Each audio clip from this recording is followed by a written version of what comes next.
I told you you could have a free college education or access to free public health and free health care?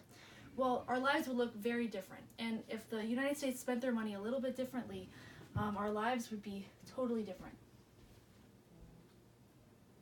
The United States government should reduce their military spending, and it's important to know where the government dollars are going, how the United States military spending compares to other countries, and the benefits of decreasing the military budget in the United States.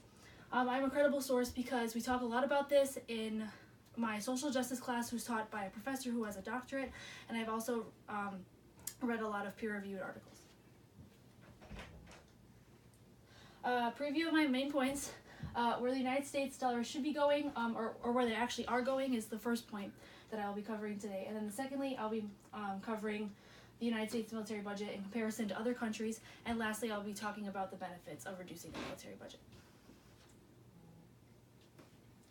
One problem in America is our large military budget. This is the problem that I'll be discussing with you today. Our tax dollars are not going where most of us believe it, and it's important to realize how the government is spending our money. So my first point here is a National Priorities Project graph from 2017.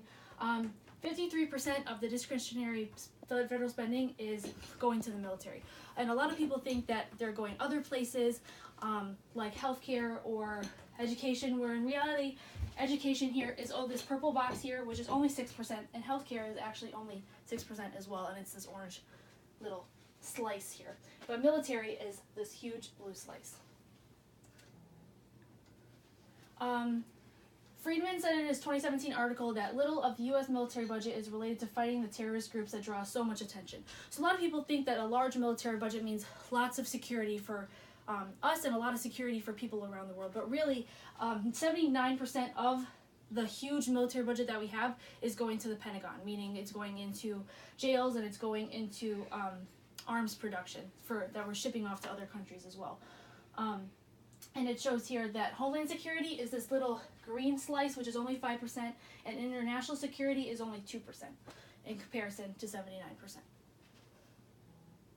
My next point is the ultimate goal today is to reduce the military budget enough to get us on a similar level as people around the world in other countries. We have the largest military budget, and it's still not the best standard of living in the United States. This quote and the graph is from Shrinkman's article in 2018. He talks about how he ranks the countries from 1 to 9 on how much military spending they have, and then also their quality of living. So it says the UK, Japan, and France rank 13th, 14th, and 16th respectively for a ranking that factors in attributes such as job market, having well-developed public education and healthcare, and general sense of stability, with the US and China, the world's top military spenders, at number 17 and 21. So a lot of people think that a large military budget means the top standard of living, but according to Shrinkman, it's actually a lot of the reverse. Places like France, who's actually number 6 in the military spending, is 16th because of with their quality of living, and they have free public education and free public health care. My next point is from the Peterson Foundation 2018 article, and this is talking about how the United States is spending more than the next 7 countries' military budget. So China, Russia, Saudi Arabia, India, France, United Kingdom, and Japan, if you were to combine all of their military budgets, it would be $578 billion, where the United States alone spends $610 billion on average. And this was in 2017. My final point is that if we were to adopt the idea of reducing the military budget, the United States would look very different. Imagine having access to things like universal health care and free education. This is from Stein's article in 2018.